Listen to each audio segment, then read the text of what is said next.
ওরাই তখন খেলবে তাদের এগেনস্টে এবং পক্ষে খেলে, এবং তারা শেখ হাসিনাকে যেরকম পুরা কন্ট্রোলে নিয়েছিল তখন বিএনপি কে কন্ট্রোলে নিয়ে নেবে, এবং তারা যেটা করবে ক্ষমতায় তারা থাকার জন্য তারা কম্প্রোমাইজ করবে।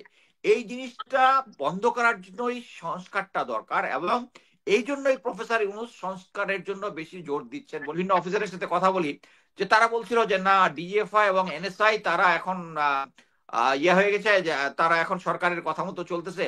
বাট যখনই জেনারেল ওয়াকার এই যে অফিসার অ্যাড্রেসটা দিয়েছিল, আমার মাল্টিপল সোর্স কনফার্ম করেছে এই অ্যাড্রেসটাকে 100% সাপোর্ট করেছে ডিজিএফআই এবং এনএসআই। সো আমি ধরে নিব they are still in contact with India. Subrata Bain আর এই মোল্লা এটাকে ধরা হয়েছে, this is a good sign. এটা জেনারেল ওয়াকারের ভাবমূর্তি বা আর্মির ভাবমূর্তি যেটাই হোক, এটা আমি অ্যাপ্রিসিয়েট করি। এটা হচ্ছে ওদের কাছ থেকে একটা ফুটে আসার একটা আমি আশা করবো যে গোয়েন্দা সংস্থাগুলো একইভাবে এই ইন্ডিয়ান হেজিমনি থেকে আমাদেরকে বের করে নিয়ে আসবে। আমাদের রাজনৈতিক দলগুলোর সবচেয়ে একটা বড় সমস্যা হচ্ছে তাদের ভিতরে, আমাদের রাজনৈতিক দলগুলোর ভিতরে ঢুকিয়ে দিয়েছে যে ভারতের আধিপত্য ছাড়া, ভারতের একটা ফেভার ছাড়া আমরা দেশ চলতে পারবো না।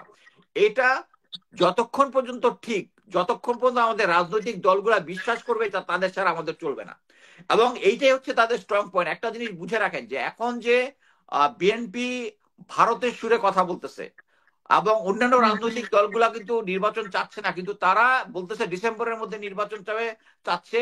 ভারতীয় মিডিয়া একই কথা বলতেছে, জেনারেল ওয়াকার একই কথা বলতেছে, বিএনপি একই কথা বলতেছে। এতে সবাই বোঝা যায় যে বিএনপি চাচ্ছে তাড়াতাড়ি ইলেকশন। এখন যদি একটা তাড়াতাড়ি ইলেকশন দেওয়া হয়, যদি যে সমস্ত সংস্কার আছে সংস্কার যদি না করা হয়, এই সংস্কার দিয়েই কিন্তু মানে আগের যে সরকারি চাকরিজীবী আছে যাদেরকে বিভিন্ন ধরনের ফ্যাসিলিটি দিয়ে সরকার নিজের স্বার্থে ব্যবহার করত, এই জিনিসগুলোই কিন্তু বন্ধ করাই কিন্তু এখন এই যে সংস্কারের একটা মূল ভিত্তি, সংস্কারের মূল কারণ। আপনারা এই যে পোর্টের ব্যাপারে দেখতে পাচ্ছেন যে পোর্টে কিন্তু চিটাং পোর্টের এগেইনস্টে তারা কেন বলতেছে, কারণ চিটাং পোর্টে যে রাজনৈতিক যে প্রভাব ছিল, ওখানে যে ঘুষ বাণিজ্য যেগুলো ছিল, এগুলো যখন অটোমেশনের মধ্যে যখন চলে আসবে, তখন কিন্তু কয়েকদিন আগে ব্রিগেডিয়ার হাসান নাসির ক্লিয়ারলি বলেছেন যে এখানে তাদের ইচ্ছা মতো রুল অনুযায়ী ভিতরে ট্রাক আদান প্রদান করতো, যেখানে মাত্র 2টা ট্রাক দেওয়া হয় সেখানে 20টা ট্রাক নেওয়া হয়তো।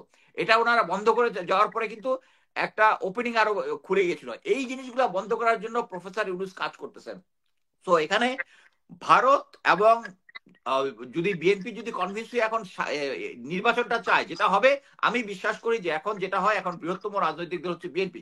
বিএনপি ক্ষমতায় আসবে, কিন্তু এই বিএনপি ক্ষমতায় আসার ফলে কিছু লোক, আমি বলতেছি না তারা দুর্নীতি করবে, বাট কিছু অংশ দুর্নীতি করুক আর না করুক, তারা হচ্ছে সবসময় there will be dissatisfaction side, এবং তাদেরই ওরাই তখন খেলবে তাদের এগেনস্টে এবং পক্ষে খেলে, এবং তারা শেখ হাসিনাকে যেরকম পুরা কন্ট্রোলে নিয়েছিল তখন বিএনপি কে কন্ট্রোলে নিয়ে নেবে, এবং তারা যেটা করবে ক্ষমতায় তারা থাকার জন্য তারা কম্প্রোমাইজ করবে।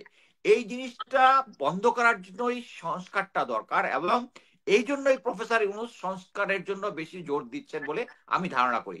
সো আমি যেটা মনে করি যে বর্তমান রাজনীতির যেটা প্রেক্ষাপট সেটা হচ্ছে যারাই ভারতের সাথে মিলে থাকবে, তারা আমরা যারা main stream media, social media follow করি, তারা আমার কাছে যেটা মনে হয় যে প্রেসিডেন্ট যে রাজনৈতিক দলগুলো তারা এখনো প্রি সোশ্যাল মিডিয়া যুগে যেভাবে রাজনীতি করতো সেভাবে করতেছে। তারা একটা জিনিস জনগণকে বুঝাইতো যেটার কোনো ভেরিফিকেশন করার জনগণের ছিল না, কিন্তু এখন আছে। এই জিনিসটা তারা ভুলে গেছে, তারা এখনো যে উইন্ডোজ ডস সিস্টেমে তারা চলতেছে। বাট দুনিয়া যে এখনো অ্যাডভান্স হয়ে গেছে, এখন যে ভেরিফিকেশন জনগণই ভেরিফিকেশন করতে পারে, এবং সোশ্যাল মিডিয়ার যদি ইম্প্যাক্ট না থাকতো তাহলে এই বর্তমানে ইউটিউবার যারা সোশ্যাল মিডিয়া আছে তারা এত স্ট্রং হইতো না। এবং তারা স্ট্রং হওয়ার পরে ইভেন যারা এই সোশ্যাল মিডিয়ার মধ্যে যারা কচু ক্ষেত থেকে মাসোহারা পায়, এইটা এখন জনগণের কাছে ক্লিয়ার হয়ে যায়। এবং গত 16 বছরে শেখ হাসিনা এটা স্টপ করতে পারে নাই, এবং প্রেজেন্ট গভর্নমেন্টও পারবে কি না আমার ইয়া আছে। আরেকটা জিনিস আমি বলি, এই যে আপনারা দেখলেন যে সুব্রত বাইন আর কি মোল্লা কি একজন শীর্ষ সমাজে ধরা পড়েছে না?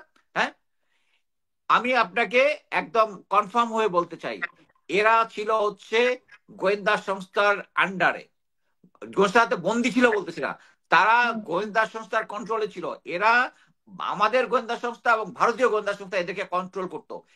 এই যে সমস্ত অস্ত্রপাতি ধরা পড়ছে, এরা সুবিধা মতো, আপনারা সবাই জানেন যে মমতা ব্যানার্জির যে দল আছে সেটা হচ্ছে কি বলে বিজেপির এগেনস্টে। সো এই পার্টিরা যখন সুবিধা হয় নির্বাচনের আগে একবার ওই পারে যায়, সেই অস্ত্র ব্যবহার করে ওই পারে গিয়া জামাতে কি বলে মমতা ব্যানার্জির এগেনস্টে কাজ করে, আবার বাংলাদেশে চলে আসে, বাংলাদেশে আওয়ামী লীগের পক্ষে কাজ করে। সো এরা ছিল হচ্ছে গোয়েন্দা সংস্থার আন্ডারে। সো যেহেতু জেনারেল ওয়াকার একটু ব্যাকফুটিং এ পড়ে গেছে এই অ্যাগ্রেসিভ ইয়াটার পরে, উনি একটা ইয়া দেখানোর জন্য গোয়েন্দা সংস্থার মাধ্যমে উনি একটা সাকসেস দেখানোর চেষ্টা করতেছে। এইটাই হচ্ছে আমাদের গোয়েন্দা সংস্থার হচ্ছে বড় ইয়া।